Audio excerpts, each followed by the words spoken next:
about South African refugees. Dozens of Afrikaners who claim discrimination in their home country are heading to the United States, right, where your administration is going to welcome them as refugees. Now, this comes as you've halted virtually all refugee admissions for people fleeing famine and war from countries like Sudan and the Democratic Republic of Congo.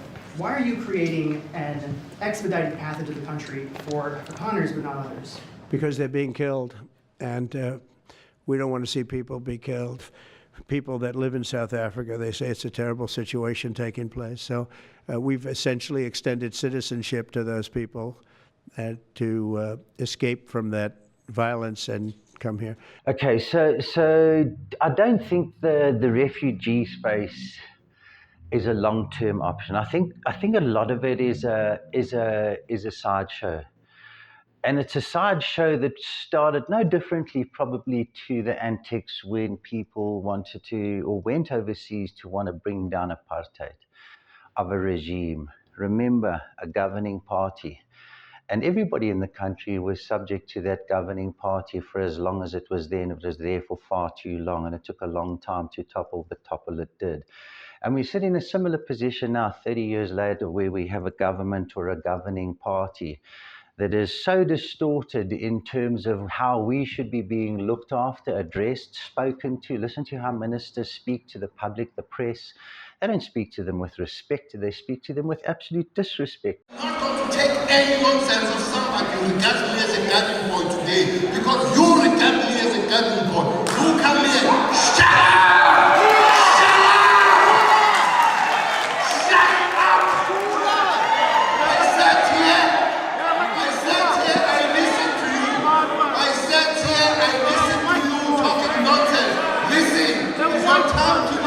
Sit down and listen, young man. And shut up, you stay nazen and listen. You look around the world. Point of order, Chief. I want you to shut up. I really do want you to Honorable shut up. President. Because Honorable members. continues to make a noise and he's not listening. Honorable members. That's not acceptable. Start speaking to the public and the press with respect, because they're the camera between what you've got to say and what we're getting to hear. And we don't like what we hear on many scores. So I think that there's a lot of intent within what's being shown off. And that's about trying to let the world know that all that's going on in South Africa is not what you think and or expect. And there's lots of suspicions about our behavior. And it's really broad to go to places like this, but we've had ships arrive in the dead of the night to come and fetch something or offload something. We never get told what the story is. But we're not stupid citizens. We've heard this stuff. We know this stuff. So what was it about? And why can't somebody come forward and say, hey, on that evening, this is what happened? And the fact that you can't leaves all of us being left in a position of suspicion.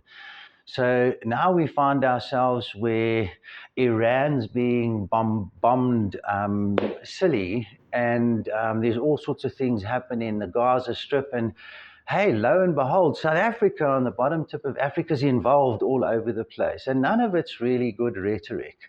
And we, the country that have got nothing to say about what's going on in Zimbabwe or anywhere else on our own continent down south where we should be concerned, we're not involved in that. We have a diplomacy of they must deal with their own issues, but yet we find our name coming up all over the wrong places, right to the White House. So inside that, is there a white genocide? Is there not a white genocide? I want to go beyond all of that and say there's a far too much going on in this country at a rogue level that's being ignored. So that just highlights that there are issues. There are things happening in terms of, I think, a disproportionate amount of poor behavior to brutality, and I'm not saying white or black, within the farming community. And it is a topic that's slightly dear to my heart, because I think that's what we should be doing. We should be pushing the police force into the rural areas where our grandmothers live, where the people are that are looking after grandchildren. where those that have got no jobs are having to be deployed to. Those areas are becoming risky and crime-ridden, and there's nothing there to protect those persons.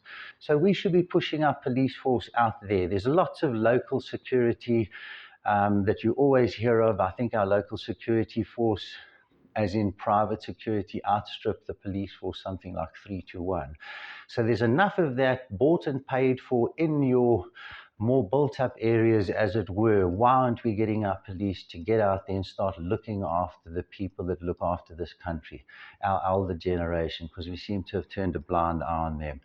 Genocide, white genocide, not so much. Poor intent, bad racial space at the moment, kill the bird. All of those things have got to be brought under some form of, let's have respect for each other, not allow that kind of thing. I must say this, I've heard and seen one or two younger black gentlemen vlogging, and where I had a massive concern that, you know, the youth are being filled with this hate and a rhetoric that they don't even understand. They weren't hearing apartheid. They're carrying something that's coming from other people rather than giving themselves a now opportunity for a now different future. So I heard one or two of them, and there's quite a positive message, and a lot of them are saying, stop singing it. You don't need to be singing it. We're supposed to be unifying. We've got problems of our own, 30 years of stuff that's been going wrong. It's time for us to come together as a nation, get rid of those that are rotten within our society. And I'm talking about the upper echelons of what has depleted us over 30 years. And it's time to move on to a more youthful, future-looking, let's deal with today's problem government. That's my story on that one.